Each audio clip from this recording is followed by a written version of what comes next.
Hi guys, good morning. So share ko lang sa inyo guys yung bell pepper ng kapatid ko all the way from Siloy, Calamba, Misamis Occidental. O yan, sa Mindanao yan guys kasi taga Mindanao ang person.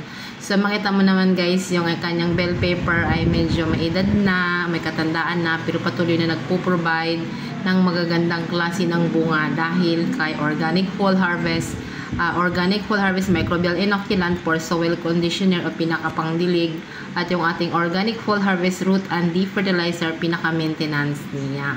So yan guys, ay hindi na siya gumagamit ng mga matatapang na mga insecticide o mga pesticide dahil ang ating Root and Deep Fertilizer nagpapabulaklak, nagpapaganda ng klase ng bunga, at ibig sabihin wala nang makakapagpinsala sa kanya dahil siya ay protektado ng Organic Full Harvest.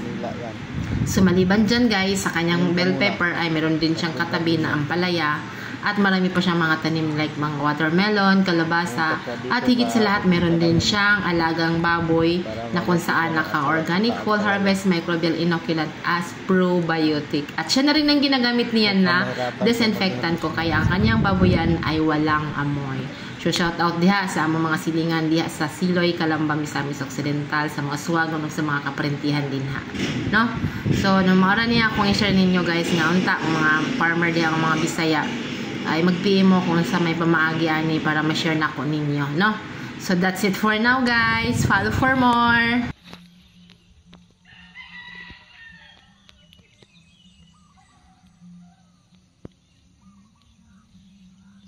Balik na sa daog.